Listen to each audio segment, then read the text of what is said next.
Koumei has one of the best base Warframe designs I've seen in recent memory. No, I don't mean her kit. I mean the way she looks. I mean, look at her. She is absolutely stunning. As soon as I saw her reveal trailer, I immediately went, God damn, I might switch from Mesa. Anyway, since her design is so gorgeous, I really wanted to use her, but like, it's kinda not that good as a frame. She's got the gambling thing going for her. She applies a heck of a ton of status, but her kit seems lackluster. Is what you might be thinking if you are a fool. She is one of the best Warframes out currently. Easily S tier. You guys wanna see me nuke a room?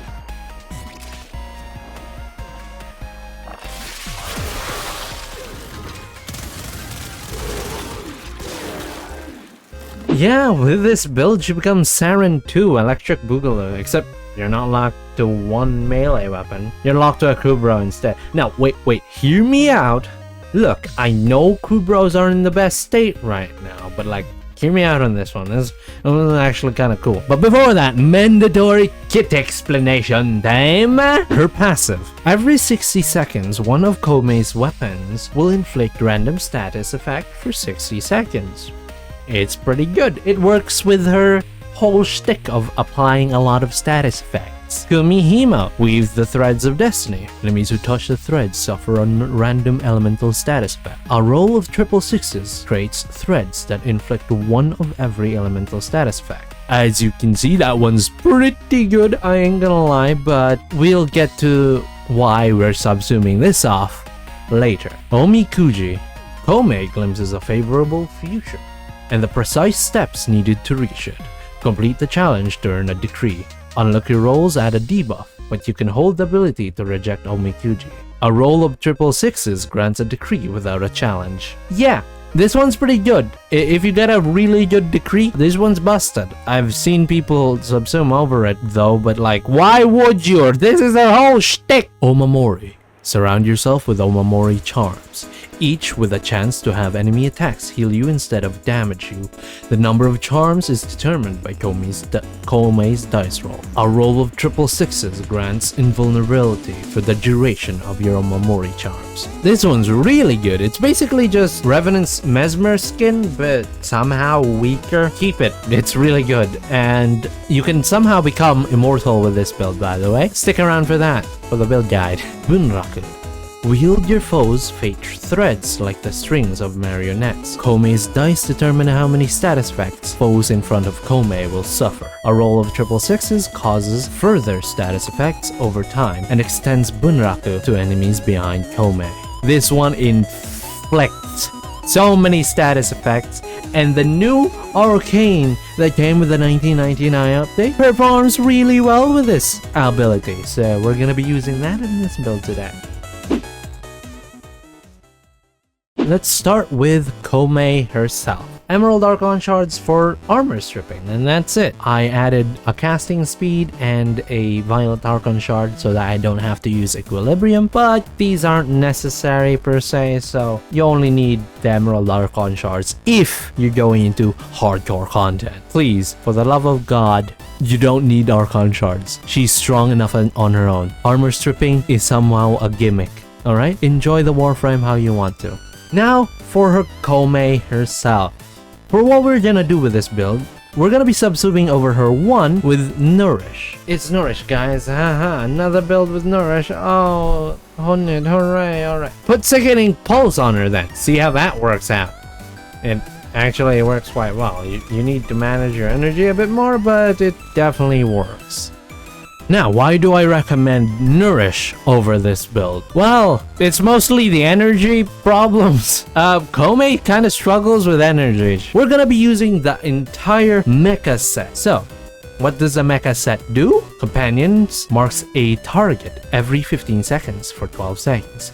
Killing the target applies their status effects to all enemies within 30 meters. This is crazy. With how much status Koumei inflicts upon her enemies, this one just turns her into a semi-Saryn without the need of dual Ichors for her aura and mecha empowered.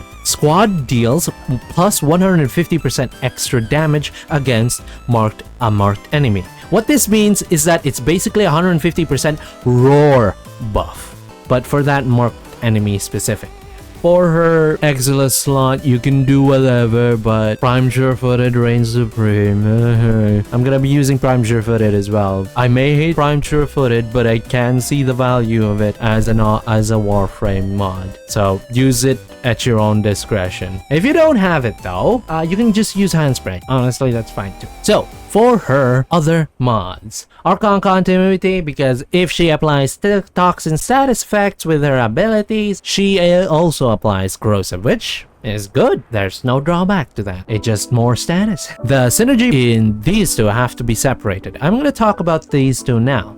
Vigilante Vigor, plus 60% shield recharge rate and minus 30% shield recharge delay. Koumei is kind of a squishy warframe, but with these two mods, it adds up to plus 75% shield recharge delay, which is 0.2 seconds. Her shields automatically recharge with a delay of 0.2 seconds. That's very fast, and added with Arcane Aegis, which you can get from the Belly of the Beast event right now. You should get it. This is one of the best mods from there. On shield damage, 3% chance for 30% shield recharge for 12 seconds. That's crazy.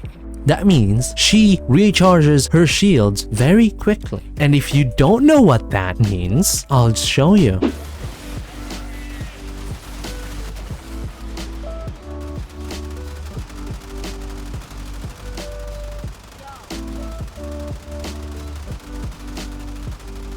She's not perfectly immortal, but come on. Come on. Unless you get incredibly unlucky and get hit with a massive attack, which you won't be if you're using Prime Sure-Footed because you won't be knocked down. Yeah, this is pretty good. I did nothing. I just stood still. That's better than even Protea's invulnerability. Added to that, if you also use Omamori, you're kind of invulnerable. I'll leave that at that. But yes, you have to be careful. You have to not get hit. Just keep on moving, because you can sometimes get unlucky. So standing still like a maniac won't net you an invulnerability like a Nyx, but it's pretty serviceable. Now onto our other mods. Archon Stretch, plus 45 ability range, and abilities that deal electricity damage restore plus 2 energy per second over 5 seconds. Now, you can probably just skip on over that one. With Nourish, it's kind of, overbearing, because, well, one, it's a really expensive mod to fully level it, and two, it's about the same. But I am gonna use this just because sometimes having that extra energy is nice. Now, the reason why Fast Deflection and Vigilante Vigor and Arcane Aegis combo works so well is because of catalyzing shields. On shield break, become invulnerable for 1.3 seconds, or until shields are regained. Increase invulnerability duration by increasing max shields. Now, we don't really need to do that, because catalyzing shields gives us 1.33 full shield gate immunity, which is fine. Prime Flow gives her more energy. Mecha Pulse, killing a marked enemy grants plus 60% armor for 20 seconds for each enemy within 30 meters. All we want is the buff from the set bonus, because, well, 30 seconds is a long time and 15 is not that long. And Archon Vitality, plus more health, which Koumei does appreciate, and also heat damage will be applied twice, which, if you know heat inherit, it's crazy. Alright, for her arcanes, I already explained Arcane Aegis, but we're not going to be using Arcane Energize or Molt Augmented this time. We're going to be using this one called Arcane Impetus. Unique status effects from abilities grant plus 6% ability strength and plus 3 ability efficiency for 20 seconds. She can apply 13 different types of status effect, which is only shy of 16, which she can't use because one is void, the other is microwave from the nuke core, and the final one is true damage, which is very rare and only comes up in some specific weapons. Now, if you don't know how crazy that is, multiply 13 times 6, multiply 13 times 3, and that's ability efficiency. That's really good. I don't know why I'm talking like this, but I won't fault you if you want to use Mult Augmented. That is very viable because keeping this up every time is kind of difficult, especially if you're unlucky like me. For her companion, which is a really important part of this build, the Pharaoh Predecide. You can use any other Kubro, but I recommend this one because of its rare ability, Anabolic Pollination. Release a cloud of spores that persists for 10 seconds, increasing toxin damage by 100% for 15 seconds. If you stand in this spore, you get 100% toxin damage for 15 seconds on all of your weapons. For the other mods, Momentous Bond, so that when you kill an Eximus, Pharaoh Predecide's recovery is much faster. Now, of course, random elemental bonus to your companion is also nice to have, but that's just a bonus. You're mostly wanting the 18-second recovery time. Tenacious Bond, headshot kills reduce companion recovery timer by 3 seconds. That's good. And if the companion's critical chance is over 50%, then you gain 1.2x final critical damage multiplier. That's really good. Next is Resourceful Retriever, 18% chance to double resource pickups. It's really good. Calculated Redirection, so that Reinforced Bond can work on its own without having to do some gimmicky shenanigans, which Reinforced Bond gives you fire rate increase of plus 60%. Reloading restores 150 overshields to your companion, which is also pretty good. Mecha Recharge, shield recharge on your Pharaoh Predecide. That's all it does, and it's set, it's pretty good. Next is Medipet Kit, plus 12 companion health regen per second, and also minus 15 companion recovery time. As I said, Kubros die a lot. Next is Contagious Bond, which is basically a mini mecha set. When your companion kills an enemy afflicted with a status effect, 50% of the status effect spreads to other enemies within 9 meters. Max 100 stacks. It's basically a mini mecha recharge. This one is gonna be our flex. So if you want to use something like Primed Animal Instinct, which I totally understand, go on ahead. Now, Fetch. This one is really good, just put it on. For the claws, we're gonna be using Balanced Posture because, well, sometimes you don't want to kill overguarded enemies.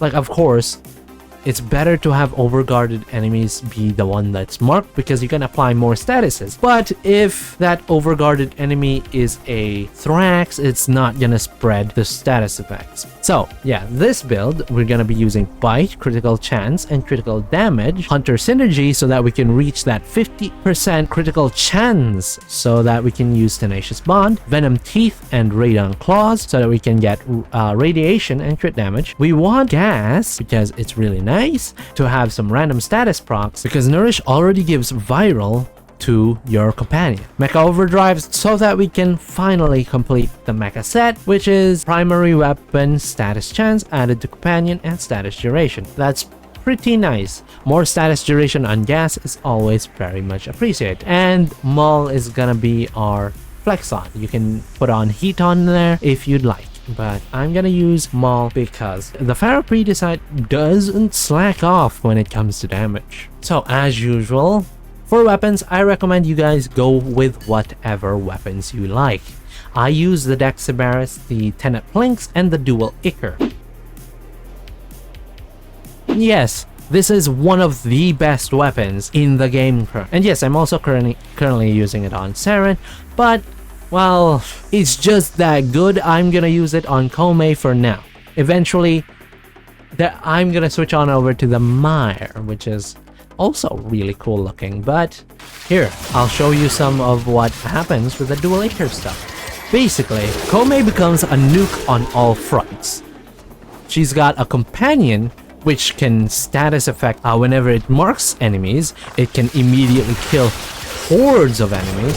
You've got dual Icarus for when you want to go close range, especially with her decrees or challenges. And then you've got the Dex Siberis, which you can go for headshots and long range kills so that you can help out your little companion friend. The reason why we like Dual Icar is because of this evolution. Kills create a toxic damage field when you kill something. So that's basically it for the build guide. Now here's me playing her for a little bit before you go. Now, I'd just like to thank you guys for watching this video all the way through. And if you want more of this stuff, come hang out with us on Twitch, and I also post whatever I do on Twitter. We also managed to break through the 1K viewer milestone on my Protea build video. So, thank you for that, and if you want more of my stuff, come hang out with us on Twitch. You can also like and subscribe. Now, before I go, hopefully you guys have a good morning, good evening, and a good night, and a good afternoon. Can't forget about the good afternoon. And I hope to see you guys on my next video. Cheers!